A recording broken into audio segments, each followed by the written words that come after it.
Most people believe English is a language you memorize. I don't. I believe English is a movement.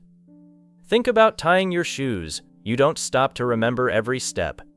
Think about riding a bicycle. You don't translate every movement before you balance. Think about writing your name.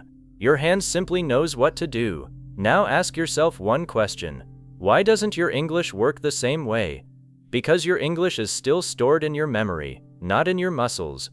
Every conversation feels difficult because your brain is giving instructions your mouth has never practiced enough to perform automatically. Today we're going to change that. By the end of this lesson, you'll understand how to turn English from something you know into something your body simply does.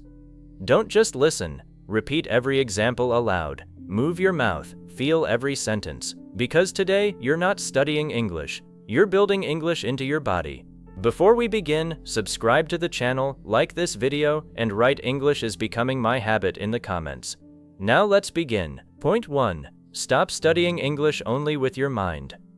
Let me ask you something very simple. How many English words do you already know? Hundreds? Maybe thousands? Then why do those words disappear the moment someone says, "Tell me about yourself"? The answer is not that your English is weak. The answer is that your knowledge has never been turned into movement. You have studied English with your eyes. You have memorized it with your mind. You have understood it through your ears. But your mouth, your tongue, your breath, and your voice have not repeated it enough to trust it. And this is where most learners remain stuck. They keep collecting new vocabulary when their mouth still cannot use the old vocabulary naturally. They study another grammar lesson when their tongue still hesitates on a sentence they have known for years. They think the solution is more information, but the real solution is more physical repetition. When you first learned to write your name, your hand moved slowly. You had to think about every letter. Today, you do not give your hand instructions. Your hand already knows the pattern. Speaking English must become the same. Take one simple sentence. I would like to improve my English. Do not say it once and move forward. Say it slowly. Say it clearly. Say it with confidence. Say it while walking. Say it while looking into a mirror. Then change it. I would like to improve my pronunciation. I would like to speak more confidently. I would like to understand people more easily. Now your mouth is not memorizing one sentence. It is learning a reusable movement. This is how muscle memory begins. Choose 5 useful sentence patterns every day, and speak each one in several different ways. Do not only understand them, use your voice until your mouth can produce them without asking your brain for permission. And please remember this, repetition is not a sign that you are slow.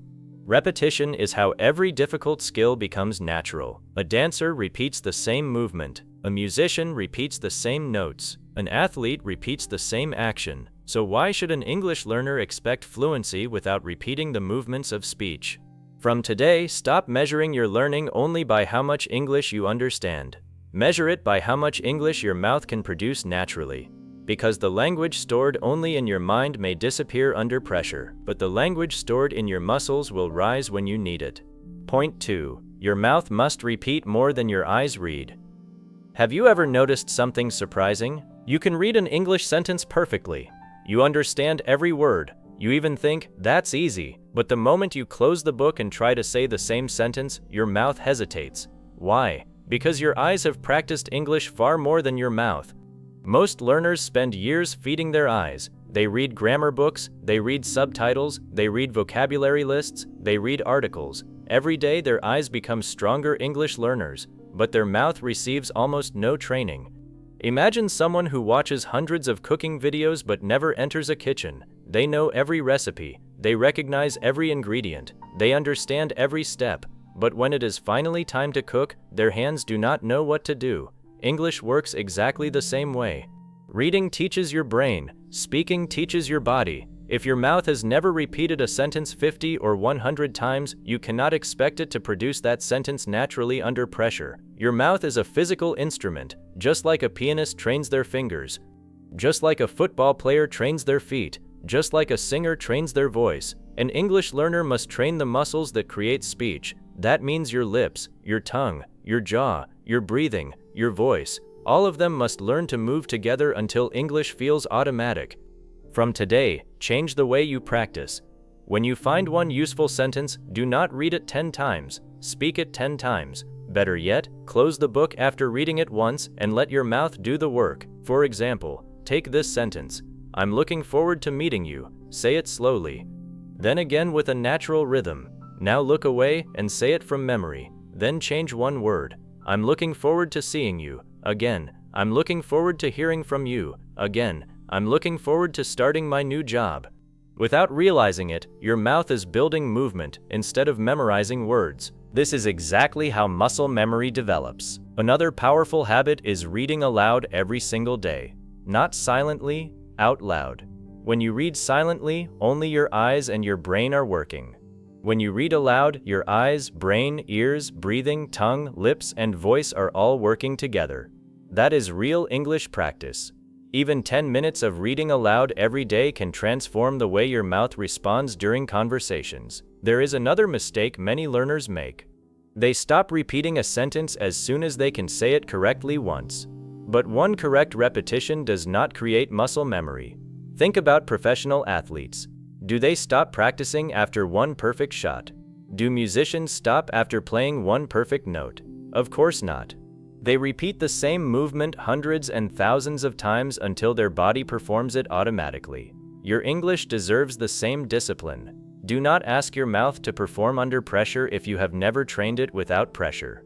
Every sentence you repeat is another layer of confidence. Every phrase you speak strengthens the connection between your brain and your body. Every day your mouth becomes a little faster, a little smoother, a little more confidence. Until one day someone asks you a question in English, and before your brain has time to overthink, your mouth already knows what to do. That is not talent, that is muscle memory. And muscle memory is built one spoken sentence at a time. Point 3. Your body must learn the rhythm of English. Many learners believe speaking naturally means pronouncing every word perfectly. But natural English is not created by perfect words alone. It is created by rhythm. Your body must learn where to slow down, where to connect sounds, where to stress important words, and where to let the sentence flow without forcing every syllable. This is why some learners know the correct pronunciation of every word but still sound hesitant. Their mouth is producing English one word at a time instead of one thought at a time. They say, I want to improve my English, with equal pressure on every word. The sentence is correct, but the body is working too hard because there is no natural movement. Now say the same sentence differently. I want to improve my English. The important words carry the energy, while the smaller words move more lightly between them. Suddenly, the sentence becomes easier to say and easier to understand. This is the rhythm your body needs to remember. English does not move like a list, it moves like music. Some words are strong beats, while others are soft bridges. When your ears begin to hear this pattern and your mouth begins to copy it, speaking becomes smoother because you are no longer controlling every word separately. Take this sentence: I need to finish this today. Do not give equal force to every word. Let the main message lead the sentence: I need to finish this today. Now try. She told me to call her later. Let the important words stand out. She told me to call her later. You are not shouting. You are giving the sentence shape. This matters because rhythm reduces pressure on the brain. When your body remembers the movement of a sentence, your mind does not need to construct every part from the beginning. It follows a familiar pattern. Another important part of rhythm is connecting words. Natural speakers do not always leave a clear space between every word. The end of one word often moves directly into the beginning of the next. Say, turn it on. If you separate the words too much, the phrase feels heavy. But when you connect them naturally, your mouth learns one complete movement. Now practice. Pick it up. Take it away. Find out. Let it go. Call me later. Repeat each phrase slowly first, then naturally. Do not chase speed. Chase smoothness. Speed will come when the movement becomes familiar. You should also practice speaking in thought groups. Long sentences become difficult when you try to produce them in one breath. Instead, divide them into small pieces of meaning. For example, when I started learning English, I understood many words, but I was afraid to speak. Each group gives your body time to breathe and your brain time to prepare the next idea. This is not weakness, it is natural communication. The more you practiced rhythm, the less English feels like a difficult mental exercise. Your body begins to remember how complete phrases move. Your breath becomes calmer. Your mouth becomes more flexible. your sentences stop sounding broken. Choose 3 sentences every day and practice them in 4 ways. First, say them slowly. Then identify the important words. Next, connect the words naturally. Finally, say the sentence with real emotion. If the sentence is, "I'm really happy to see you," do not say it with a flat voice. Let your body express happiness. If the sentence is, "I'm not sure about that," allow your voice to carry uncertainty. Your body must not only pronounce English, it must feel the purpose of the sentence. This is when speaking begins to sound alive. When rhythm becomes physical memory, your mouth stops fighting English. It begins moving with it, and once your body learns the rhythm, natural speech no longer feels like something you are forcing. It starts to feel like something you can finally trust. Point 4. Stop thinking about every word. Teach your body to speak in complete movements. Have you ever noticed how difficult it feels to build an English sentence one word at a time? Someone asks you a simple question. Your brain finds the first word, then it searches for the second. Then it checks the grammar. Then it looks for the next word. Then it changes the sentence because it thinks another word sounds better. Before your mouth has even reached the middle of the sentence, your confidence has already disappeared. This is one of the biggest reasons learners freeze during conversations. Your body cannot move naturally if your brain keeps stopping it every second. Imagine watching a professional dancer. Do they think about every individual step while performing? No. Their body remembers the entire movement. Imagine a pianist playing a beautiful piece of music. They are not searching for every single note. Their fingers already know the pattern. Now think about driving a car. When you first learned to drive, every movement required your full attention. Hands on the steering wheel. Check the mirror. Press the clutch. Change the gear. Look at the road.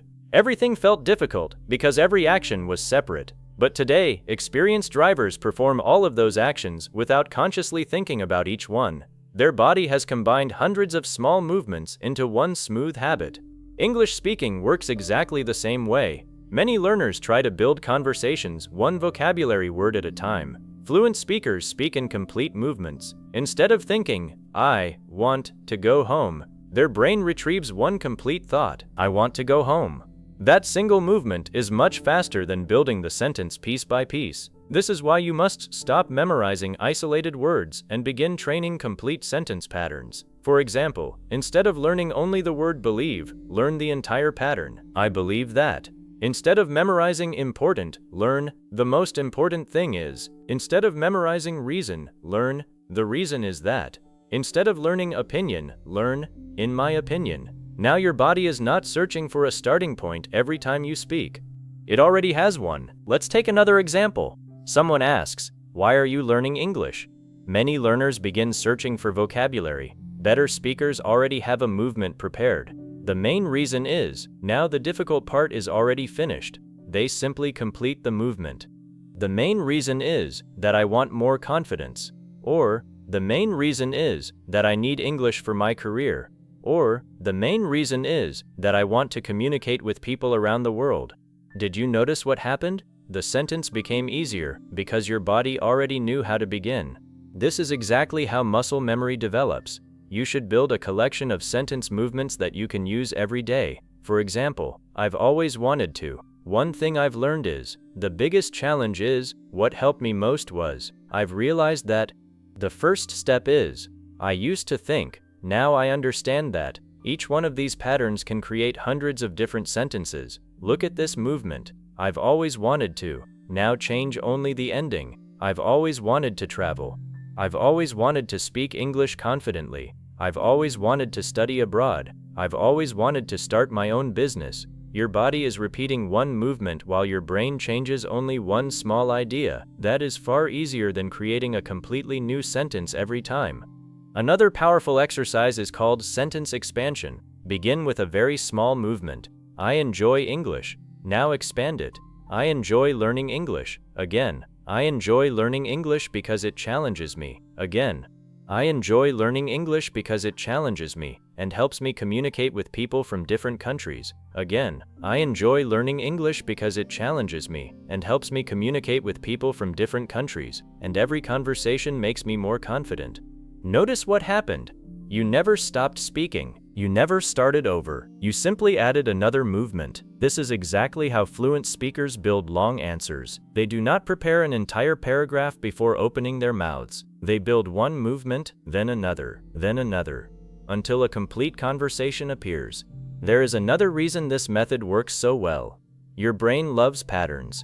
When you repeat the same sentence movement dozens of times, your brain stops treating it as new information. It becomes familiar, then automatic. Eventually, your mouth begins producing it before your brain even realizes what is happening. That is why some people can answer simple questions almost instantly. It is not because they have a better memory. It is because their body has repeated those speaking movements hundreds of times. From today, stop asking yourself, how many new words should I learn? Instead, ask, how many useful speaking movements can I repeat today? Choose 5 sentence patterns. Repeat each one 20 times. Change only the ending. Speak them while walking. Speak them while driving. Speak them while looking into the mirror. Speak them until your mouth no longer asks your brain for permission. Because the goal is not to build English one word at a time. The goal is to teach your body complete movements that it can perform naturally, confidently, and automatically. When that happens, conversations stop feeling like grammar exercises. They begin feeling like real communication. And that is the moment your English changes from something you think about into something your body simply knows how to do. Point 5. Practice English under movement, pressure, and real-life conditions. There is a very important reason your English feels smooth when you are alone but disappears when another person is standing in front of you. When you practice alone, everything is safe. Nobody is waiting, nobody is judging, nobody is interrupting. You can stop, start again, search for a word, and correct the sentence as many times as you want. But real conversation does not feel like that. In real conversation, someone is looking at you. They may speak quickly, they may ask an unexpected question, they may interrupt, change the topic, or wait silently for your answer. Your heart may beat faster, your breathing may become shorter, and suddenly the English you practiced so comfortably at home feels much harder to reach. This happens because your body has learned English only in calm conditions. It has not yet learned how to use English while moving, reacting, breathing, and feeling pressure. Think about an athlete who practices only when the field is empty. They may perform perfectly during training, but a real match brings noise, speed, competition, and pressure. If their body has never practiced under those conditions, their performance may collapse. English is no different. If you only practice while sitting quietly with a book, your body becomes good at quiet English.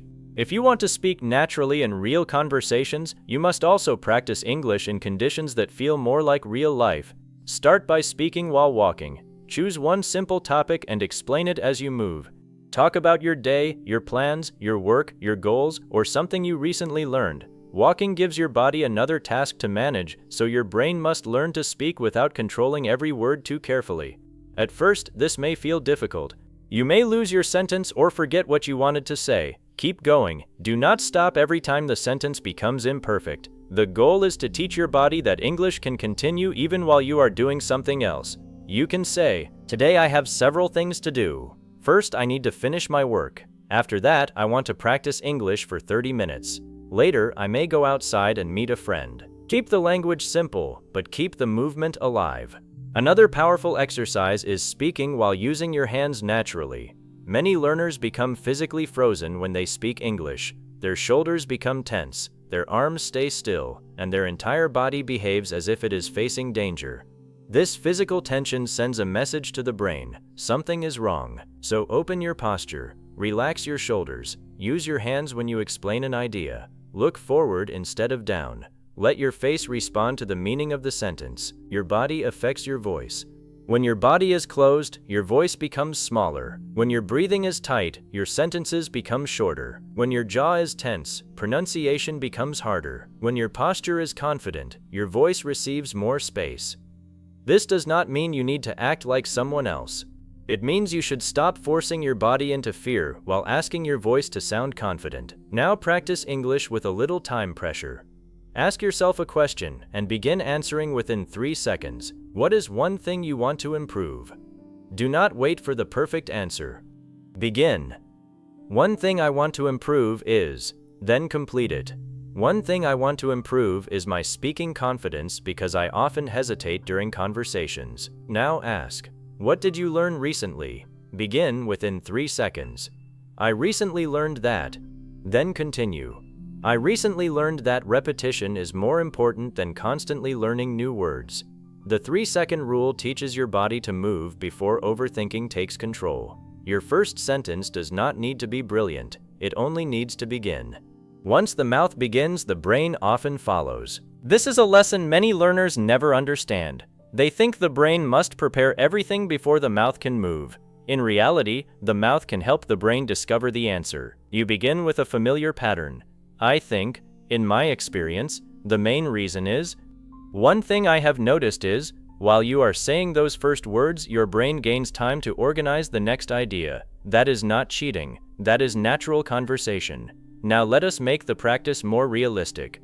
Choose 10 common conversation questions and place them in a random order. Do not prepare complete answers. Ask someone to read them to you, or record the questions yourself with several seconds of silence after each one. Questions such as, what do you usually do on weekends? What is something you are proud of? Would you like to live in another country? What makes a good friend? What is one habit you want to change? What was the last difficult decision you made? What kind of work would you enjoy? What helps you stay motivated? What do you do when you feel stressed? What is one place you would love to visit? Play the questions and answer immediately. Some answers will feel easy, others will surprise you. That surprise is useful because real conversations are not perfectly prepared.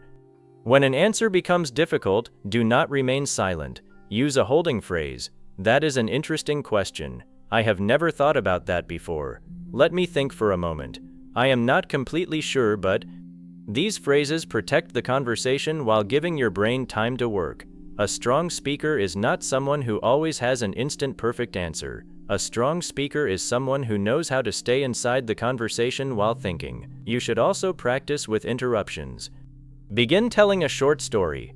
After 30 seconds, change the topic suddenly. For example, start by describing your morning, then move to your plans for the weekend. Then explain something you learned last month. This may feel strange, but it teaches your body to recover quickly when conversations change direction. Real people do not always stay on one topic. They interrupt, they remember something else, they ask another question. Your speaking system must learn flexibility, not only memorized order. Another powerful exercise is the noise challenge. Play soft background noise such as the sound of a cafe or people talking at a distance, and practice speaking over it. Do not make the sound so loud that it becomes frustrating. The goal is simply to remove the perfect silence you are used to. Many learners understand English well in a quiet room, but struggle in restaurants, offices, airports, or group conversations. Their ears and mouth have never practiced while the environment was imperfect. Your body must learn that it can still listen, think, and speak, even when the conditions are not ideal. You can also practice while looking at yourself in a mirror, but do not use the mirror to criticize your face or accent. Use it to observe your body. Are your shoulders tense? Are you holding your breath? Do you look away every time you forget a word? Does your mouth stop moving because you are afraid of making a mistake? Now repeat the same answer with a calmer body. Breathe normally, keep your eyes up, allow your hands to move. Finish the sentence even if it is not perfect. This creates a new physical memory. Your body begins learning that speaking English does not require panic. Another important part of muscle memory is emotional practice. Many learners repeat sentences with no feeling.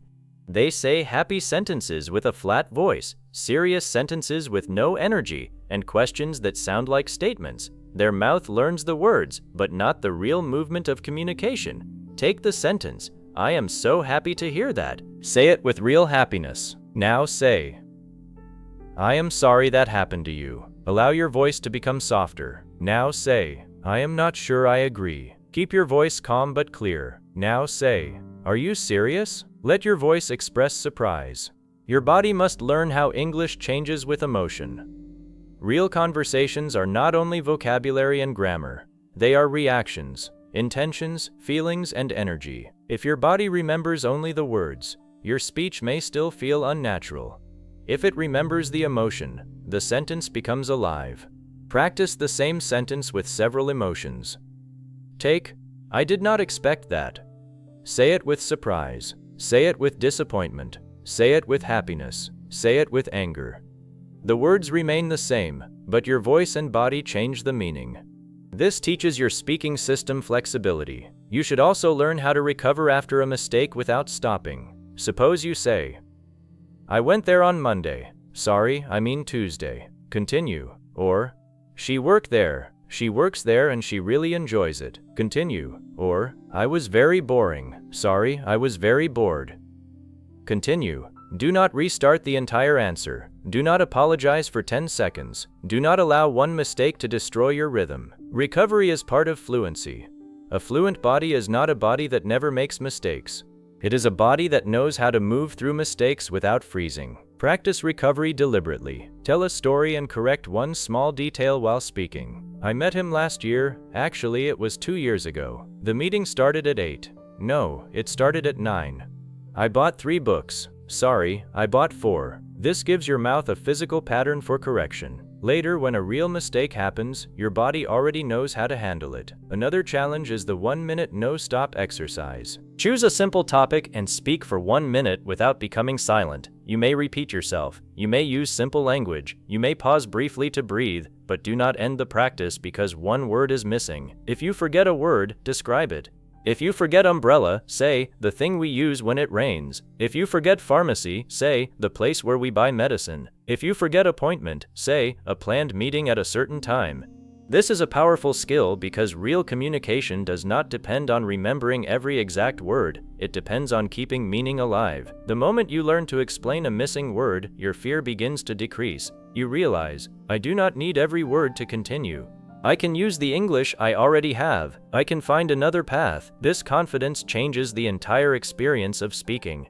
Now create a daily pressure ladder. Begin with the easiest level. Speak alone while sitting, then speak while standing, then speak while walking. Then answer recorded questions, then record yourself, then speak with one trusted person, then speak with someone you know less well, then join a longer conversation. Do not jump from complete silence to the most difficult situation and then blame yourself for feeling nervous. Build pressure gradually. This is how the body adapts. A person who lifts weights does not begin with the heaviest weight in the gym. They begin with something manageable, repeat it, grow stronger, and slowly increase the challenge. Speaking confidence develops the same way. Your first step may be speaking for 30 seconds alone. Your next step may be sending a short English voice message. Then perhaps you have a 5-minute conversation. Then 10 minutes. Then you speak in a group. Every level gives your body evidence that it can handle more. Do not wait for nervousness to disappear before practicing. A small amount of nervousness is part of the training. Your body must learn that it can speak even while the heart is beating faster. Courage does not mean feeling nothing. Courage means continuing while the feeling is present.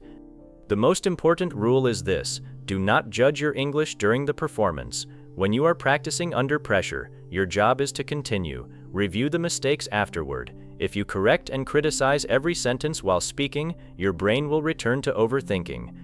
Separate the two activities. First, speak. Later, review. First, build flow. Later, improve accuracy. This separation is essential. Athletes do not stop in the middle of a match to analyze every movement. They perform first and study the recording later. You should do the same.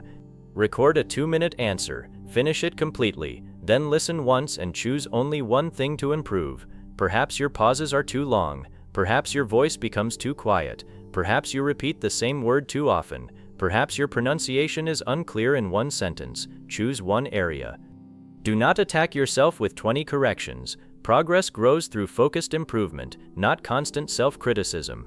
And please remember, the purpose of this training is not to create a performance personality. You are not learning how to pretend. You are teaching your real body to support your real thoughts. Your posture, breath, voice, hands, mouth, and attention must all understand the same message. I am safe. I am communicating. I do not need perfection. I can recover. I can continue. The more often your body experiences successful English under small amounts of pressure, the more natural real conversations become. One day, someone will ask you an unexpected question. You will not have a prepared answer. The room may be noisy. You may feel nervous. You may forget one word. But instead of freezing, your body will breathe, your mouth will begin with a familiar pattern, your hands will move naturally, and your sentence will continue. That moment will feel like confidence, but confidence will not be the cause. it will be the result of practice. You will have built that response through walking practice, timed answers, emotional repetition, recovery exercises, voice recordings, and hundreds of imperfect sentences that you refuse to abandon. That is why you must not practice English only in perfect silence. Practice it while moving. Practice it while thinking. Practice it with small pressure. Practice it when the answer is not prepared. Practice it until your body understands that English is not something dangerous that must be controlled. It is simply another way for you to express who you are. When your body learns that truth, your breathing becomes calmer, your voice becomes stronger, and your English begins to appear even in the moments that once made you freeze. That is when muscle memory becomes real. Not when you can repeat a sentence perfectly in an empty room, but when your body can still speak while real life is happening around you.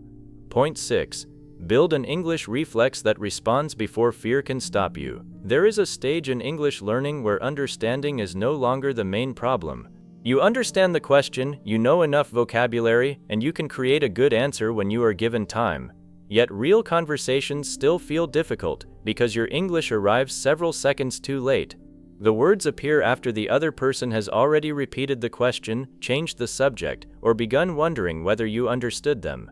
This delay is not proof that you lack English. It simply means your English is still operating as knowledge, instead of reflex.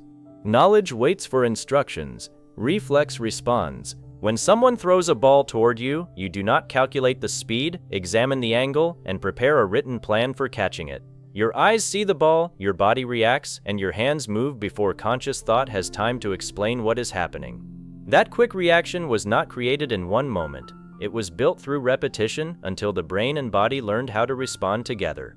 English must eventually become the same kind of response. When someone asks, "How was your weekend?" you should not need to search through your entire vocabulary or mentally review the past tense. Your body should already recognize the conversational situation and begin with a familiar movement such as, "It was really good," "It was quite busy," or, "Honestly, it was a little tiring."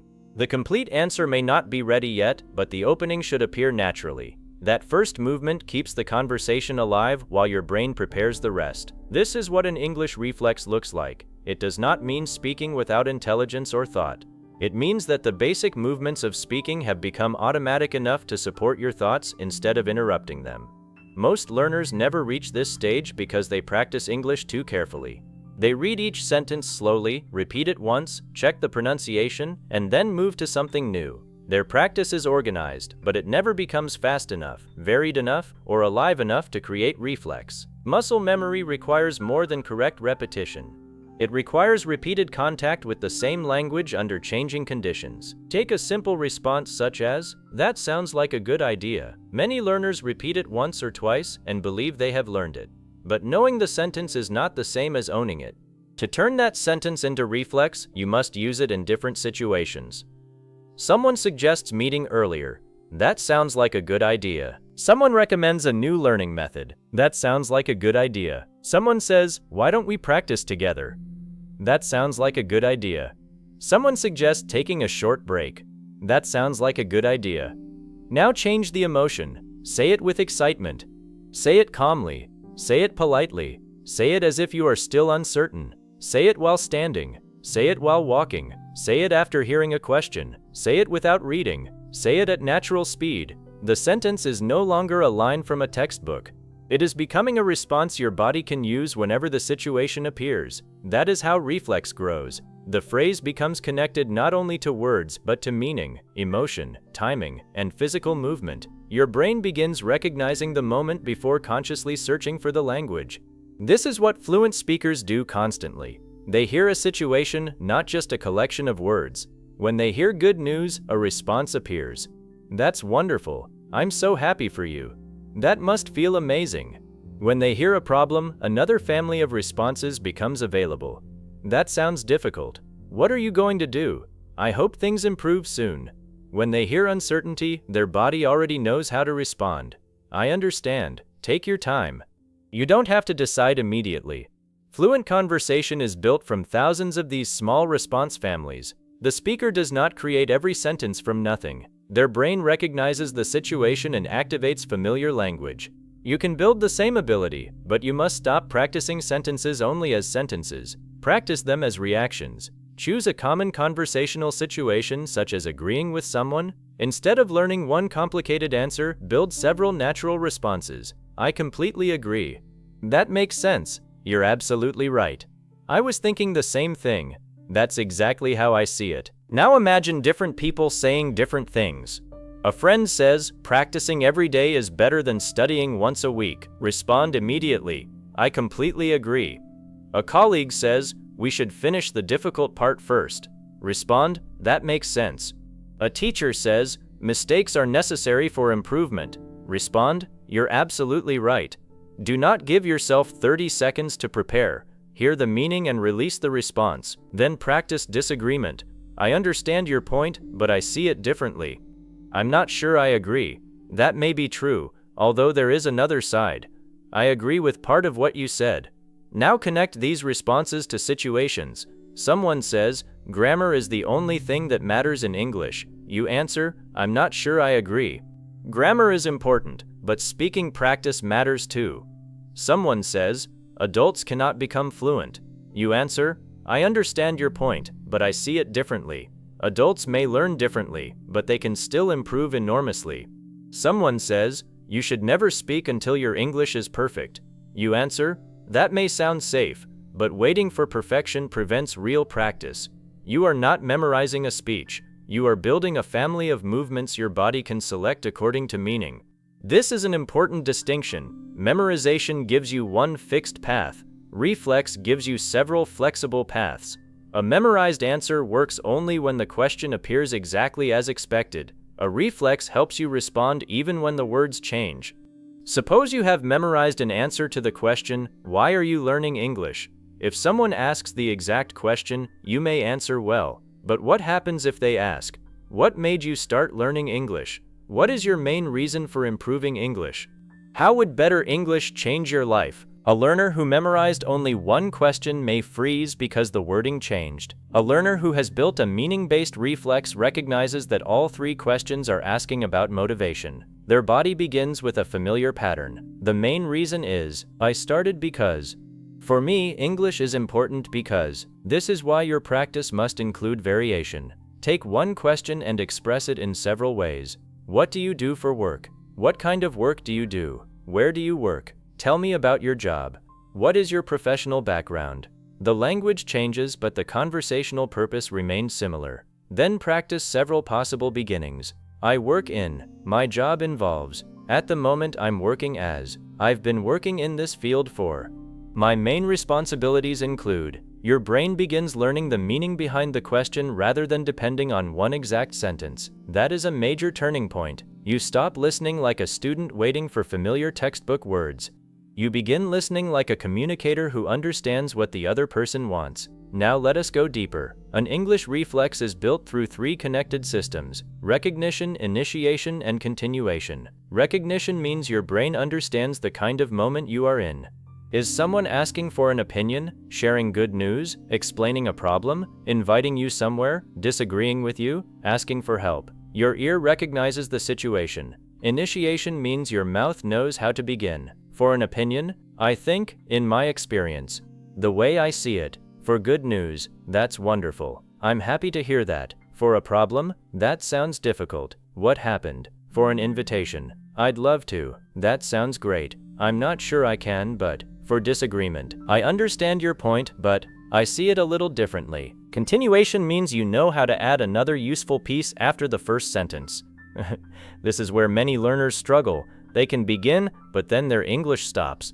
The first sentence appears, yet no second sentence follows. To build continuation, connect your response to a simple expansion pattern. Give the answer, add the reason, give an example, ask a question, or add a final thought. Someone asks, do you enjoy working from home? You answer, yes, I do. Add the reason, I enjoy it because I can manage my time more easily. Give an example. For example, I can begin difficult tasks when my energy is highest. Add a final thought. However, I still think meeting colleagues sometimes is important. Your body does not need to create the whole answer instantly. It only needs to follow the next familiar movement. Answer, reason, example, Final thought. Practice this structure until it becomes physical. Question. Do you enjoy learning English? Answer. Yes, I do. Reason. I enjoy it because every improvement gives me more confidence. Example. For example, when I understand a conversation that used to feel difficult, I can see my progress. Final thought. That feeling motivates me to continue. Question. Would you like to travel abroad? Answer. Yes, definitely. Reason. I would like to experience different cultures. Example. For example, I would love to visit places where I can use English in real conversations. Final thought. I think traveling would also make me more independent. Notice that the vocabulary is not extremely advanced. The power comes from movement and continuation. Many learners search for impressive words because they believe fluency must sound complicated, but natural speech is often built from familiar words arranged confidently. Your body does not need rare vocabulary to develop reflex. It needs reliable language it can access quickly. This is why you should build a personal core of high-use sentence patterns. Not hundreds collected in one day, but a smaller group repeated until they become yours. Patterns for giving opinions. I think the main issue is, the way I see it, in my experience, one thing I have noticed is patterns for explaining reasons. The main reason is that this happens because one possible explanation is what makes it difficult is patterns for giving examples. For example, a good example of this is I experienced this when, you can see this in patterns for contrast. However, on the other hand, at the same time, that may be true, but patterns for continuing. Another thing is, there is also, what is even more important is, something else I should mention is, patterns for finishing. So overall, that is why I believe, for me, that is the most important point. In the end, it depends on when these movements become familiar. Longer speaking becomes far less frightening. You are no longer staring into an empty space. Your body has pathways. Think about a staircase. You do not need to jump from the floor to the top, you only need to take the next step. Sentence patterns are those steps. The first phrase lifts you out of silence. The second gives your idea direction. The third adds detail. The fourth completes the thought. This is why you should never attempt to create a 5-minute answer inside your mind before speaking. That is impossible for most people, even in their first language. Begin with one step and allow the structure to carry you. Another essential part of reflex training is shortening the distance between hearing and speaking. Many learners listen to a question, wait 10 seconds, build the answer, reject it, build another answer, correct the grammar, and then finally speak. During that delay, fear grows. You must teach your body to begin earlier. Use the 2-second start. After hearing a familiar question, begin speaking within 2 seconds. You do not need to finish the answer within 2 seconds. You only need to start. Question. What do you enjoy doing in your free time? Begin. In my free time, I usually... Question. What is one goal you have this year? Begin. One goal I have is... Question. What helps you stay motivated? Begin. What helps me most is... Question. What is difficult about learning English? For me, the most difficult part is... These beginnings create momentum. The sentence starter is not the full answer, it is the doorway. When your mouth enters the doorway, the brain usually finds the next room. If the answer still feels difficult, use a thinking phrase. That is an interesting question. I have never thought about that before. Let me think for a moment. I'm not completely sure, but these phrases are not signs of weakness. They are tools that allow your body to remain active while your brain prepares. Silence often increases panic because the learner feels that nothing is happening. A thinking phrase keeps the conversation alive. But these phrases must also become muscle memory. You cannot expect them to appear under pressure if you have never practiced them aloud. Repeat them until they feel natural. Say them with a calm voice. Use them before difficult questions. Let your breath remain steady while saying them. Your body must learn that hesitation does not mean failure. It simply means you need one more second. Another powerful method is rapid response rotation. Choose one simple topic, but answer it from several angles without preparation. Topic: Learning English. Question 1. Why are you learning English? Answer. Question 2. What is hardest about English? Answer. Question 3. What improvement are you proud of? Answer. Question 4. How do you practice? Answer. Question 5. What advice would you give another learner? Answer. Your vocabulary will repeat. That is acceptable. The goal is not to avoid every repeated word. The goal is to remain flexible while the direction changes. Now choose another topic. Work. What do you do? What do you enjoy about your work? What is difficult about it? What skill does your job require? What would you like to change? Then another topic. Daily life. What time do you wake up? What is the first thing you do? What part of your day is busiest? How do you relax? What would you like to improve in your routine? As your body answers these rotations, it begins learning how to retrieve English by meaning instead of by memorized order. You should also practice response compression and response expansion. Response compression means explaining an idea in one clear sentence. For example, why are you learning English? I'm learning English because I want to communicate confidently and create better opportunities. Now expand the same response for 30 seconds. I'm learning English because I want to communicate more confidently in professional and personal situations. I already understand a lot, but sometimes I hesitate when I have to answer quickly. Better English would help me express my ideas clearly, connect with more people, and feel more prepared for future opportunities. Now expand it for 1 minute by adding an example or a personal experience. This teaches your body to adjust the size of an answer according to the situation.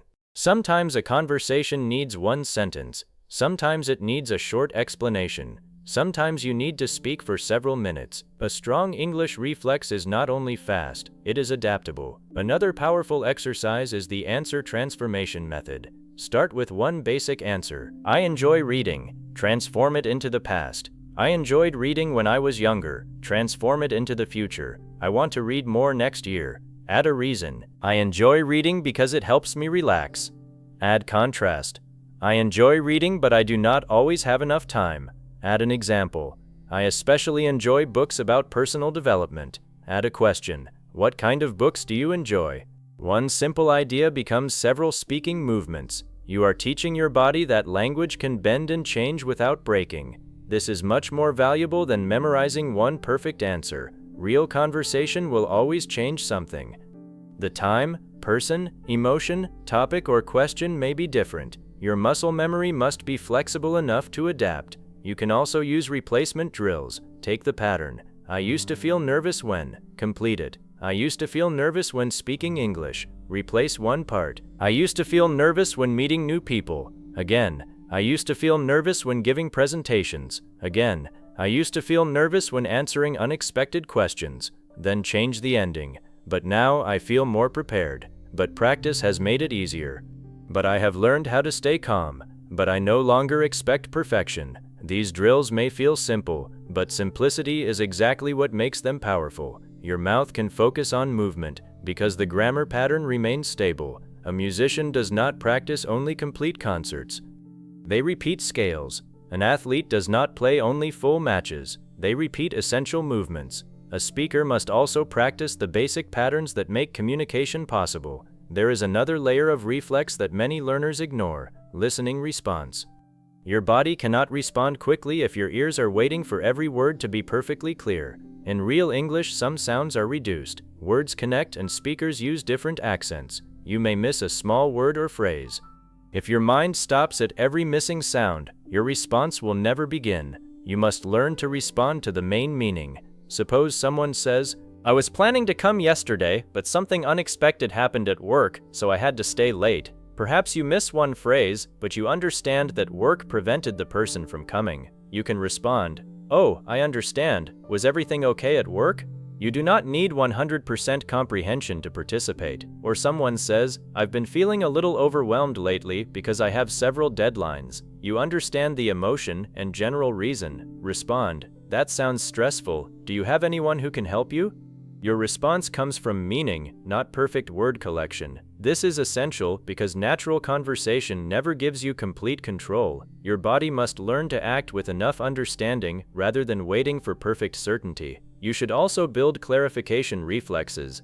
If you genuinely miss something, do not freeze or pretend. Say, "Sorry, could you repeat the last part? Did you say Monday or Tuesday? Do you mean that the meeting has been canceled? I understood the beginning, but I missed the final sentence. Could you explain that in another way?" Practice these phrases before you need them. A learner often becomes anxious because they believe misunderstanding is a disaster, but misunderstanding is a normal part of communication, even between fluent speakers.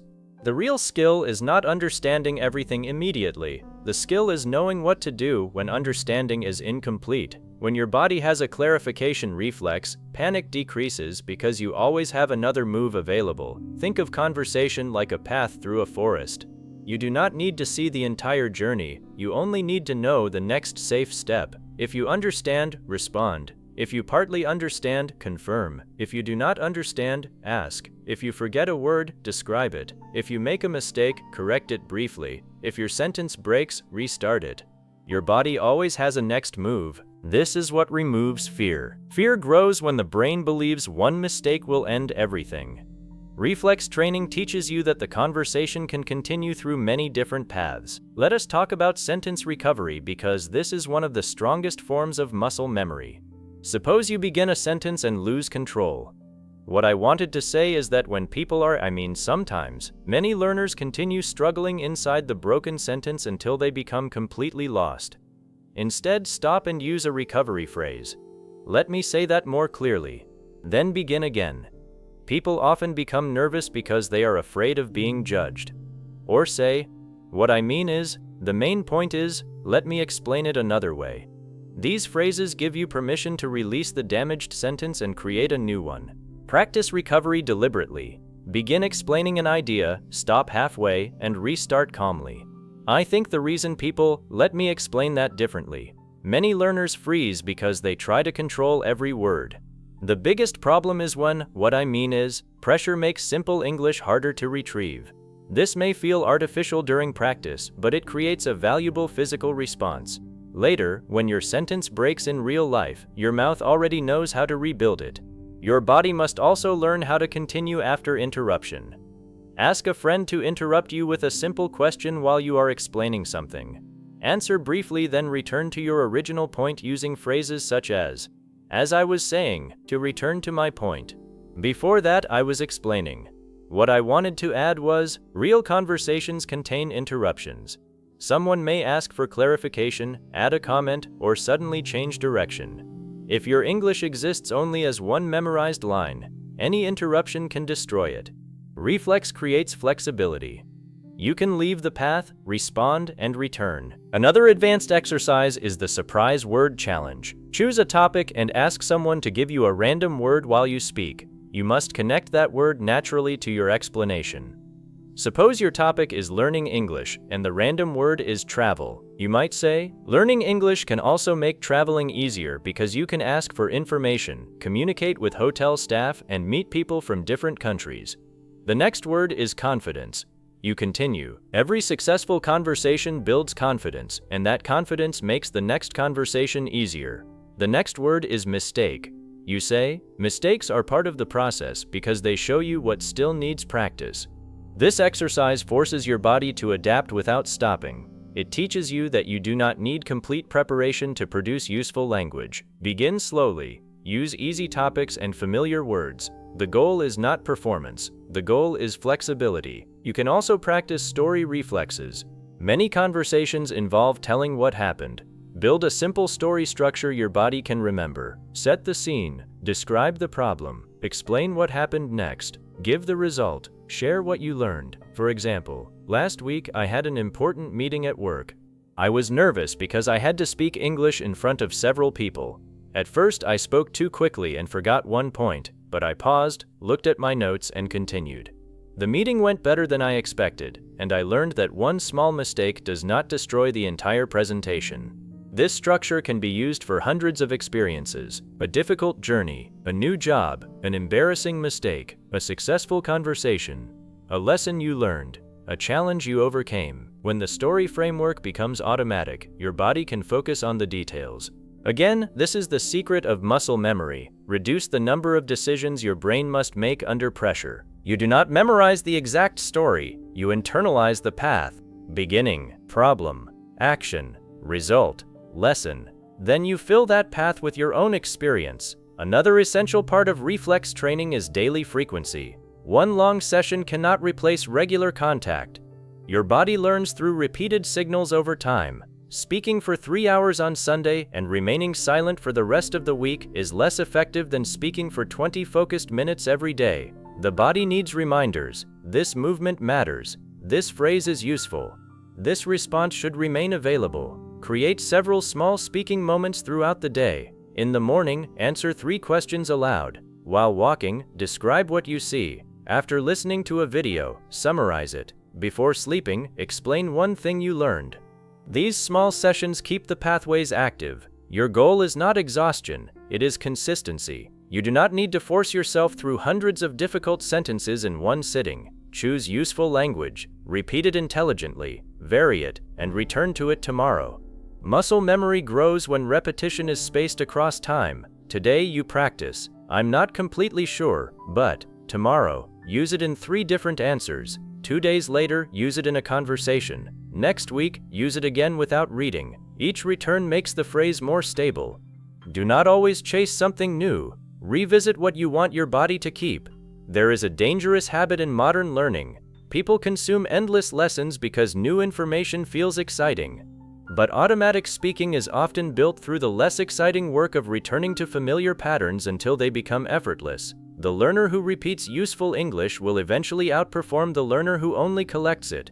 Information can impress the mind. Repetition changes the body. You should also respect the power of sleep and rest in muscle memory. After focused practice, your brain continues organizing what you repeated. This is why a phrase that felt difficult today may feel easier tomorrow. Do not interpret temporary struggle as failure. Your body is adapting.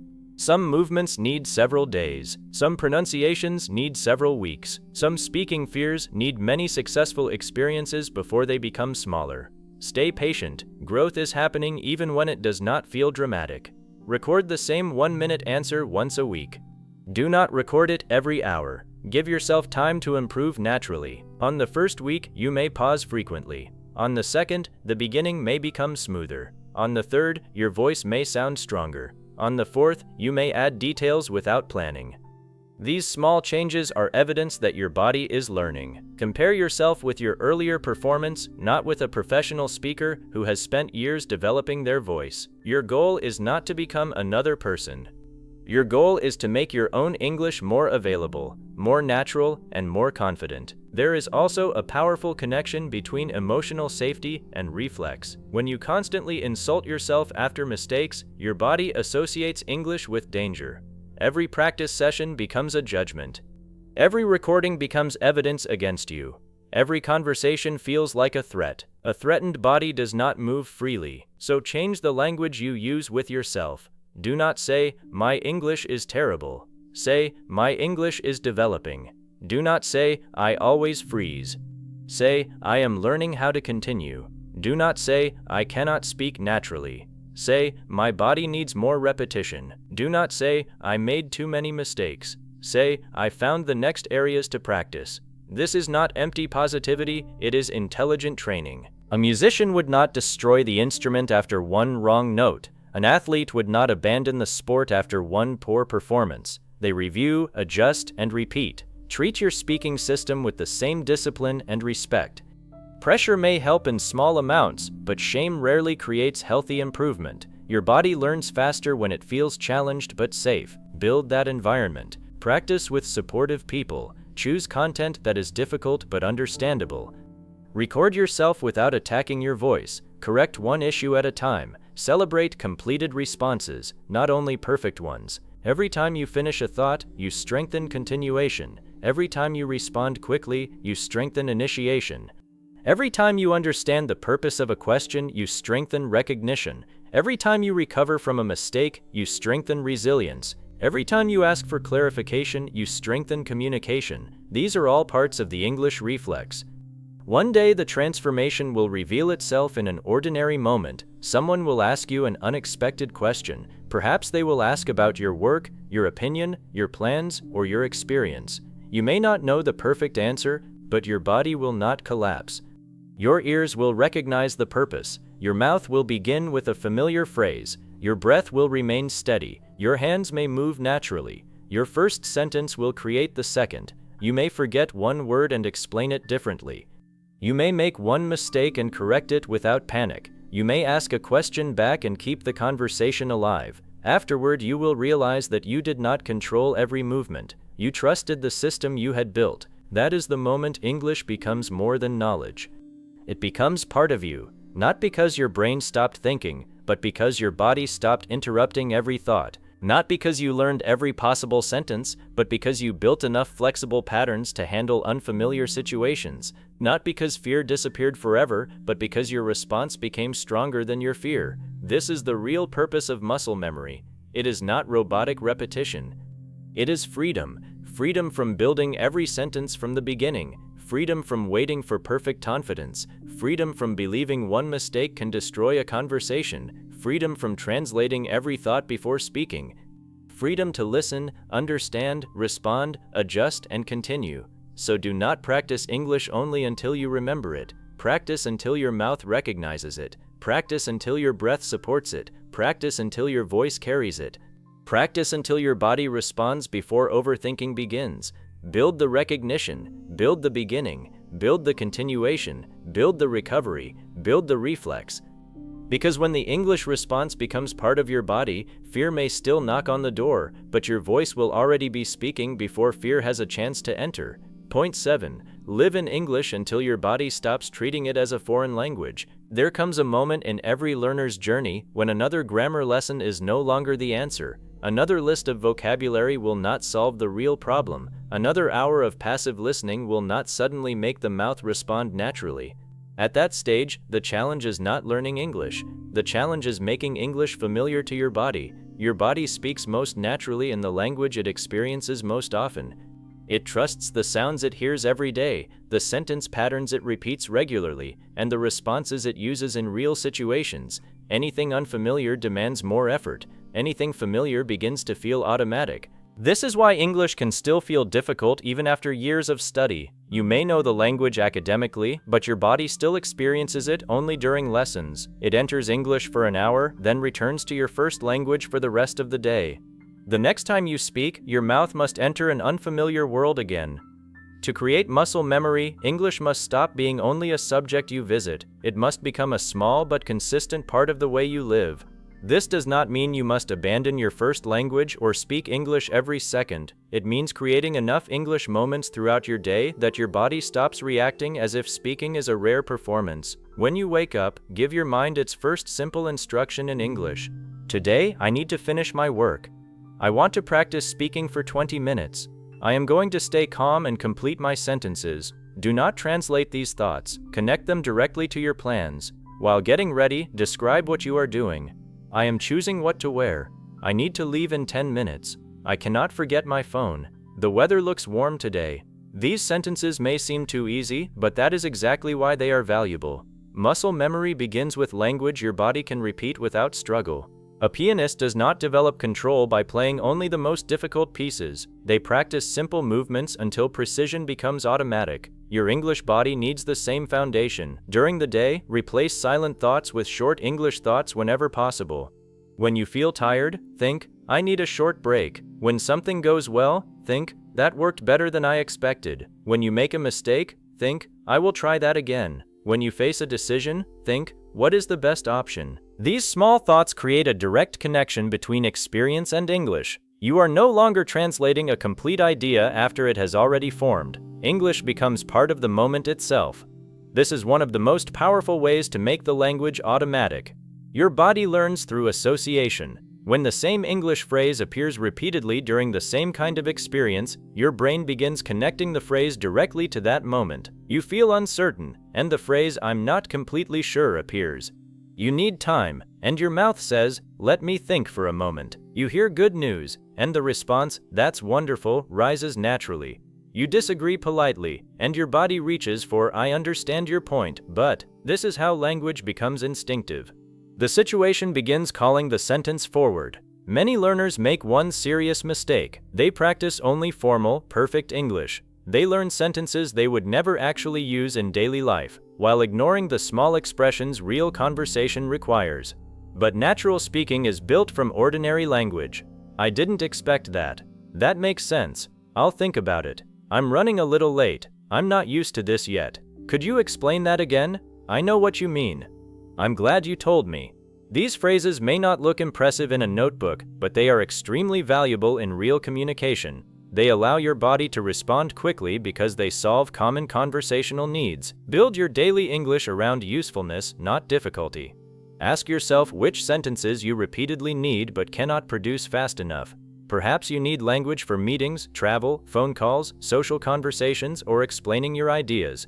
Create a personal speaking library. Not a library of thousands of random words, but a smaller collection of phrases connected to your real life. For work, you may need, "I'll finish it by tomorrow. Could you clarify what you need? I have a question about this part. Let me check and get back to you." For meeting new people, "What do you do? How long have you lived here? What do you enjoy doing in your free time? It was nice talking to you." For learning English, "I understand more than I can speak. I'm working on my pronunciation. I need a moment to organize my thoughts. Could you speak a little more slowly?" When these phrases match your life, repetition becomes meaningful.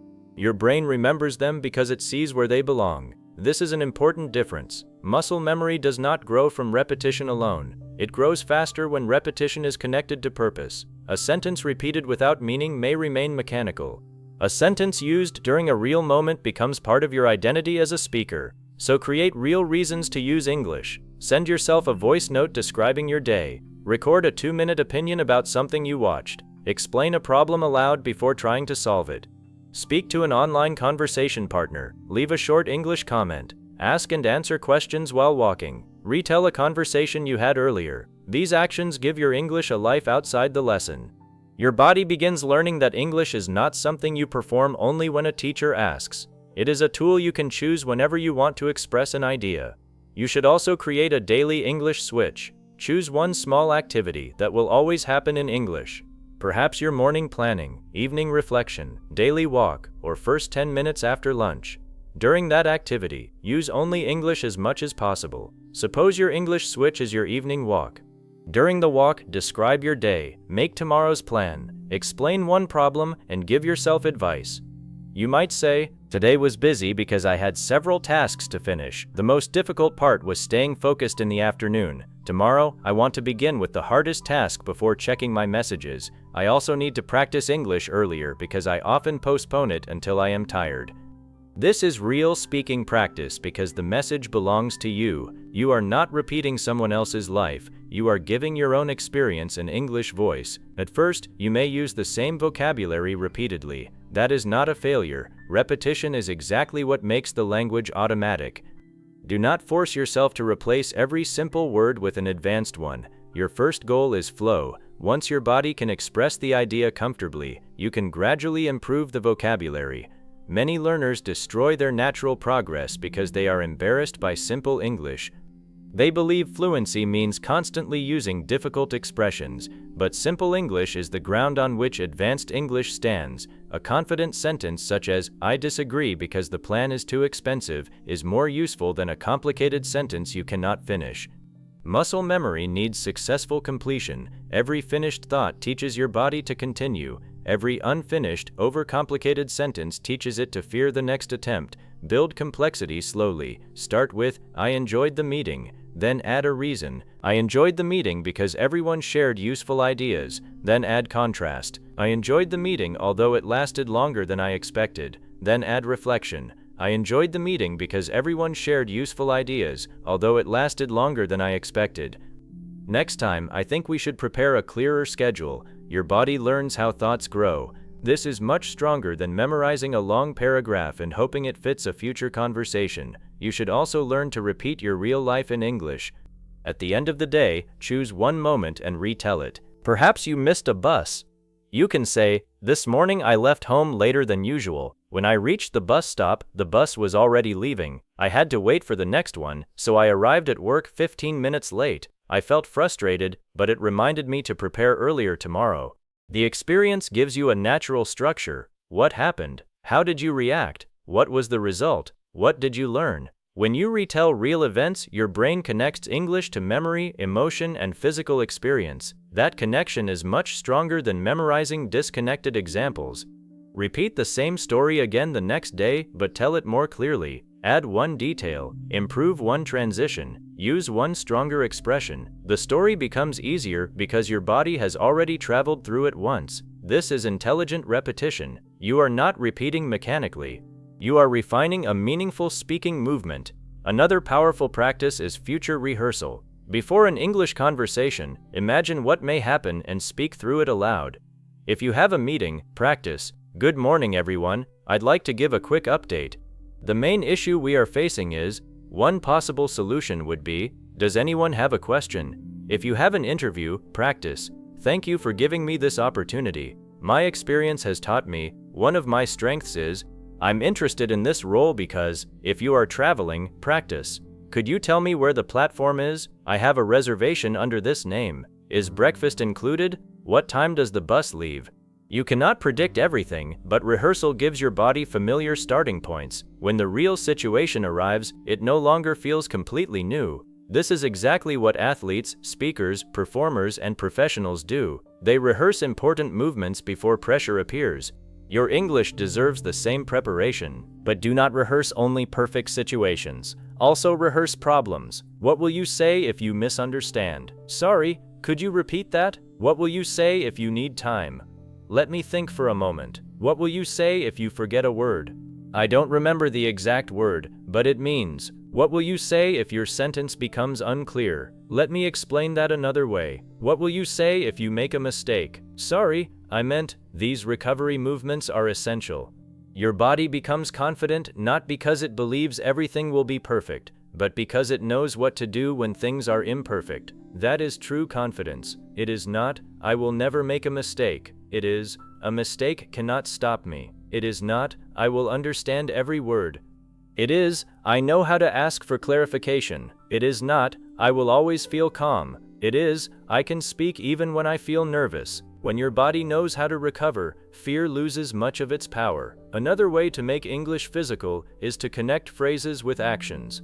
While opening a window, say, "I'm opening the window." While preparing tea, say, "I'm boiling the water." While organizing your desk, say, "I need to put these papers away." While searching for something, say, "I can't remember where I left it." Action gives the sentence a physical anchor. Your body sees, feels, and performs the meaning while producing the language. This is especially powerful for beginners and intermediate learners because it removes the need for translation. The meaning is happening in front of you. Over time, the phrase becomes directly connected to the action. This is how your first language became natural. Words were connected to people, objects, needs, emotions, and experiences, not only definitions. English must also leave the page and enter the world. Use your environment as a speaking partner. Describe the room. Compare two objects. Explain how something works. Give directions from one place to another. Talk about what has changed. Predict what may happen next. For example, this room is brighter than the other one because it has two large windows. The desk is near the wall and there are several books beside the computer. I think the room would feel more comfortable if the chair were closer to the window. This exercise may look simple, but it combines observation, comparison, location, reason, and imagination. Your body is not reciting grammar rules, it is using them to communicate. That is the difference between studying a language and living through it. You should also protect your daily English from perfectionism. Some days your speech will feel smooth. Other days you will hesitate more. Your energy, sleep, stress, and environment can affect performance. Do not interpret one difficult day as proof that you are losing progress. Muscle memory does not disappear because one conversation was hard. An athlete may have a poor day and still remain skilled. A musician may make mistakes and still know the piece. You may freeze once and still be improving. Judge progress over weeks, not moments. Ask, am I beginning answers faster than before? Can I speak longer without stopping? Do familiar phrases appear more naturally? Can I recover after forgetting a word? Am I less afraid of making mistakes? Can I understand the purpose of a question more quickly?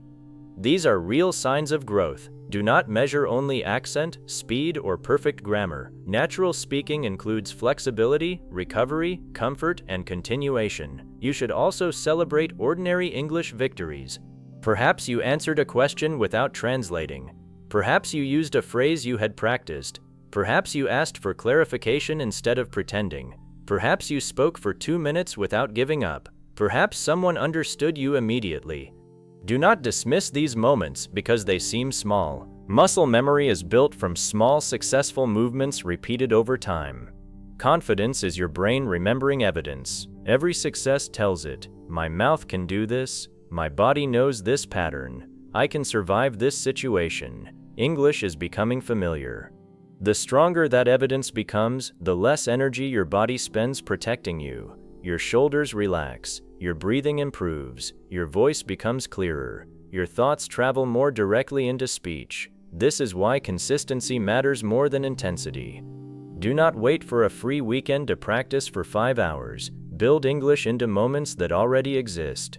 5 minutes in the morning, 10 minutes while walking, 2 minutes after a video, 1 voice note in the afternoon, 5 questions before sleeping.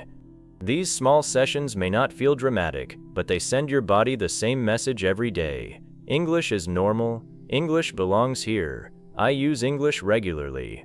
Eventually, your nervous system stops treating speaking as a special event. And when speaking no longer feels unusual, natural responses become much easier. There is a beautiful moment that arrives after enough consistent practice. You will be speaking and suddenly hear yourself use a phrase you do not remember consciously preparing. Perhaps you will say, "That's exactly what I was thinking," or "I'm not completely convinced," or "Let me explain that another way." The phrase will appear at the right moment with the right rhythm. You may surprise yourself. You will wonder, where did that come from? It came from repetition. It came from your daily English switch. It came from the voice notes, the walking practice, the real-life phrases, the rehearsed situations, and the imperfect conversations you continued instead of abandoning. It came from your body learning quietly while you were focused on communication. That is the reward of muscle memory. The language begins serving you without demanding your full attention. Your brain is free to focus on meaning. Your eyes can focus on the listener. Your emotions can become part of the message. Your mouth no longer needs constant instructions. You are still thinking, but you are no longer controlling every movement. That is what speaking without thinking truly means. It does not mean speaking without ideas. It means speaking without mentally operating every word. You do not think about each movement when writing your name, but you know exactly what you are writing. You do not consciously control every step while walking, but you know where you are going. In the same way, natural English allows you to focus on where your message is going instead of controlling every step your mouth takes. This is the final transformation. English moves from the page into your voice, from your memory into your reflexes, from occasional practice into daily life, from something foreign into something familiar, and from something you fear into something you can trust. So beginning today, do not ask only, "What English should I study?" Ask, "What English can I live today?" What can you say during your morning? What can you describe while walking? What can you explain after watching a video? What can you rehearse before tomorrow? What story can you retell tonight? What phrase can you use in a real conversation? These questions will build far more than knowledge. They will build ownership. Keep English close enough that your body meets it every day. Keep it simple enough that your mouth can complete the movement. Keep it useful enough that your brain understands why it matters. Keep it consistent enough that the language stops feeling temporary. One day you will no longer need to remind yourself to speak English naturally. You will hear a question, understand the meaning, and respond. Your voice will rise before doubt. Your sentence will continue after a mistake. Your body will support the message instead of fighting it. And in that moment, English will no longer feel like something you are trying to remember. It will feel like something you know how to do. That is the power of muscle memory. That is how your body learns English. And that is how the language finally becomes yours. Before we say goodbye, I want you to remember one truth that has the power to change the way you learn English forever. Fluency is not something your brain memorizes. It is something your body remembers. That is why you can ride a bicycle after years without practice. That is why you can write your name without thinking about every letter. That is why musicians can play beautiful songs with their eyes closed. Their bodies remember what their minds no longer need to control. English can become exactly the same. From today, stop asking yourself, "How many new words should I learn?" Start asking, "How many times did my mouth actually use English today?" Because every sentence you speak is another repetition. Every repetition is another movement. Every movement is another layer of muscle memory, and one day, those thousands of small repetitions will become something extraordinary. One day, someone will ask you a question in English, and before fear has a chance to stop you, before translation has a chance to slow you down, before overthinking has a chance to take control, your mouth will already be speaking. Not because you forced it, not because you memorized a perfect script, but because your body has repeated English so many times that speaking has become as natural as walking, smiling, or writing your own name. That is the moment every English learner dreams about, the moment when English no longer feels like a school subject. It becomes your voice. So never underestimate today's practice. A single sentence repeated with attention is more valuable than 100 sentences you only read. A 2-minute speaking exercise is more valuable than another hour of silent studying. A real conversation filled with mistakes is more valuable than perfect English that never leaves your mind. Do not be afraid of repeating the same sentence again tomorrow. Champions repeat, musicians repeat, athletes repeat, pilots repeat, surgeons repeat. Every master repeats the movements that matter until excellence becomes automatic. Your English deserves that same commitment. There will be days when speaking feels easy. There will also be days when your mouth feels slow and your confidence feels small. Do not let one difficult day convince you that you are not improving. Muscle memory is built quietly. You cannot always feel it while it is growing. But one day you will hear yourself answering naturally, and you will realize that every small practice session was changing you, even when you could not see it. From today onward, make one promise to yourself. Do not study English only with your eyes. Do not learn English only with your brain. Teach your body to live it. Let your ears hear it. Let your mouth repeat it. Let your breath carry it. Let your voice own it. And let your body remember it. Because when your body remembers English, confidence no longer needs to be forced. It appears naturally. Fluency no longer feels impossible. It becomes inevitable. Thank you for spending this time with me and investing in your future. If this lesson changed the way you think about learning English, subscribe to the channel, like this video, and share it with someone who believes they can never become fluent. And before you leave, I want you to write one sentence in the comments. I am building English into my body. Not because it sounds motivational, but because every great transformation begins with a decision. Read that sentence every day. Speak it every day. Believe it every day. Because your goal is no longer to remember English. Your goal is to become the person whose body speaks English naturally. I'll see you in the next lesson. Until then, keep listening, keep repeating, keep speaking, and keep moving forward. Your brain learned English. Now let your body make it unforgettable.